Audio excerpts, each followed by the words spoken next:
Bonjour à tous, aujourd'hui on va installer N8N en local sur votre ordinateur avec Docker. Donc le tutoriel il est adapté aussi bien aux utilisateurs Windows que Mac. Donc il y a deux gros avantages à installer N8N en local. Le premier c'est que c'est totalement gratuit et le deuxième c'est que ça vous permet de créer un nombre illimité de workflows et d'en exécuter un nombre illimité aussi.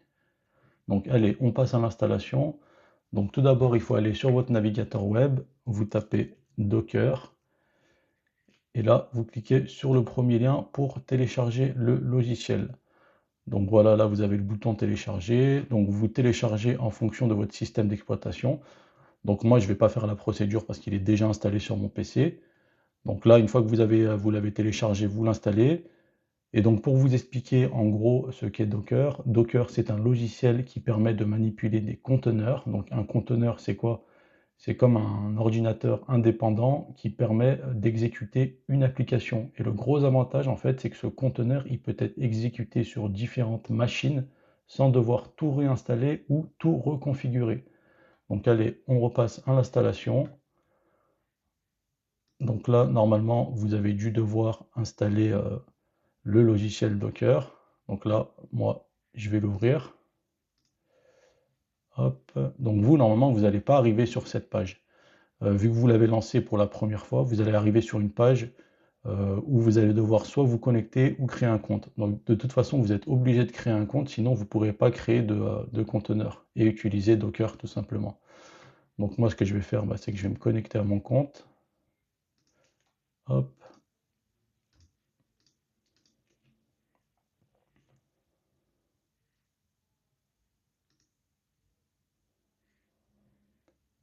Donc voilà, là, une fois que vous êtes connecté, normalement, vous serez sur cette interface. Donc la première étape, c'est de télécharger l'image de N8N. Donc en gros, qu'est-ce que c'est l'image? L'image, c'est comme en fait un plan de construction. Ça permet en fait de créer des conteneurs de N8N qui sont fonctionnels. Donc là, vous allez dans la barre de recherche, vous tapez N8N. Donc là, reconnaissez, vous voyez, c'est le logo de N8N. Donc là, on clique sur l'image. Et là, voilà, vous avez deux manières de télécharger l'image. Donc, soit vous copiez la commande ici, vous cliquez sur copier, vous ouvrez le terminal en bas à droite, et voilà, vous collez la commande. Une fois que vous l'avez collée, vous faites entrer pour lancer le téléchargement et l'installation de l'image. Ou deuxième solution, vous cliquez tout simplement sur Pull. Donc voilà, moi je clique sur Pull, c'est beaucoup plus simple. Donc voilà, l'image est en train de s'installer. Donc là, voilà, on a la petite pop-up qui indique que l'image est correctement installée. Donc pour vérifier, après, vous allez ici à gauche dans l'onglet Images, vous cliquez dessus, et là, vous voyez que l'image, elle a bien été installée. Donc la prochaine étape, là, c'est de créer un conteneur. Donc le conteneur, comme on disait tout à l'heure, c'est ce qui va contenir l'application N8N. Donc là, il y a différentes informations à rentrer pour pouvoir créer le conteneur. Donc d'abord, le nom du conteneur. Donc en fait, comme je vous disais, Docker, il peut avoir plusieurs conteneurs. Donc chaque conteneur qui héberge une application. Donc là, il va falloir lui donner un nom. Donc concrètement, donnez-lui N8N, comme ça vous savez que c'est N8N. Donc moi, je vais mettre "test" parce qu'en fait, j'ai déjà un conteneur qui s'appelle N8N. Donc après, on a le port. Donc là, le port, on peut voir que le port par défaut, c'est le port 5678. Donc là, on va remettre le port 5678. Donc le port, pour vous expliquer, en fait, c'est ce qui va permettre de savoir sur votre ordinateur où est hébergé ce conteneur N8N et de pouvoir y accéder. Donc après, on a la partie volume. Donc là, on a deux sections. Donc la première, c'est host path. Donc pour remplir cette section, d'abord, on va devoir créer un dossier. Donc moi, ce que je vous conseille de faire, c'est d'aller à la racine de votre dossier utilisateur. Là, vous allez créer un dossier Docker. Donc moi, il est déjà créé. Après, vous allez créer un sous-dossier N8N-data. Et en fait, c'est ce dossier qui va permettre d'enregistrer toutes les informations liées à votre conteneur N8N. Donc, qui va permettre d'enregistrer vos workflows, votre configuration, voilà, toutes ces choses-là. Donc moi, vu que j'avais déjà un dossier N8N, déjà un conteneur N8N, donc là, je vais créer un nouveau dossier N8N-data. n8n-data-test. Hop. Voilà, après là on retourne sur Docker et là on va pointer vers ce dossier. Donc moi je pointe vers mon dossier n8n-data-test. Voilà. Et donc après la deuxième étape, c'est le container pass.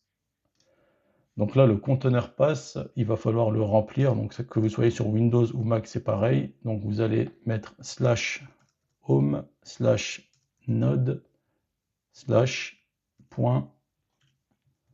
/n8n.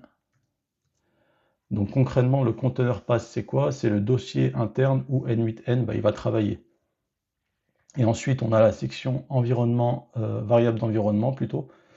Donc ça, c'est ce qui permet de donner des instructions de configuration au conteneur avant son démarrage. Donc par exemple, je ne sais pas si vous avez envie d'indiquer que vous êtes à Paris et que vous avez envie d'utiliser le fuseau horaire de Paris, vous pouvez le mettre ici. Donc il y a une manière spécifique bien évidemment de l'écrire, mais là c'est pas nécessaire. Les paramètres par défaut conviennent parfaitement. Donc là voilà, on a tout rempli. Vous cliquez sur Run. Voilà, donc là, Docker il va installer le conteneur. Voilà, et vous voyez qu'il l'a lancé automatiquement. Donc là, en fait, vous, lorsque vous allez vouloir lancer le conteneur, par exemple quand vous allez démarrer votre ordinateur, vous allez devoir lancer Docker, vous allez cliquer sur conteneur, et là vous allez voir votre conteneur. Et en fait, quand vous allez cliquer dessus, là, il faudra appuyer sur le bouton Run. Et pareil, pour arrêter le conteneur, il faudra appuyer sur le bouton Stop. Donc là, voilà, on va pas le stopper parce qu'il est déjà lancé. Donc là, il y a un message qui nous indique que l'éditeur il est accessible via le lien suivant. Donc le lien suivant, c'est quoi? Localhost, en fait, ça pointe vers votre adresse IP, c'est ce qui permet de référencer votre ordinateur. Et 5678, c'est le numéro du port qu'on a renseigné tout à l'heure. Donc là, voilà, on clique sur le lien. Là, je vais agrandir l'écran. Hop.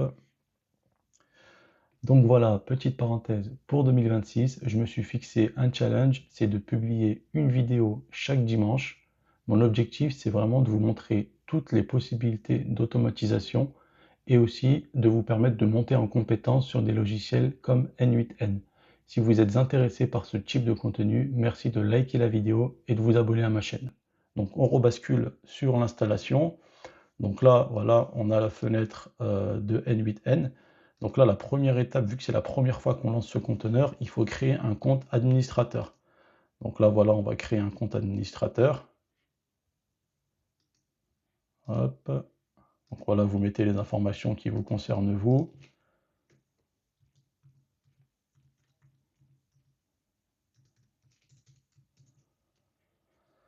Voilà, vous cliquez sur Next. Hop, donc là après il y a un petit questionnaire, ça vous n'êtes pas obligé de le remplir. Si vous voulez le remplir, vous le remplissez bien évidemment. Là vous avez en fait des fonctionnalités qui vous sont offertes. Donc si vous désirez bénéficier gratuitement de ces fonctionnalités, cliquez ici. Voilà, l'installation de n8n est fonctionnelle. Concrètement, pour créer votre premier workflow, il suffit de cliquer sur ce bouton Start from Scratch. Maintenant que c'est installé, on va l'utiliser. Rendez-vous dimanche prochain pour créer ensemble votre premier workflow. Abonnez-vous pour ne pas le louper. À dimanche!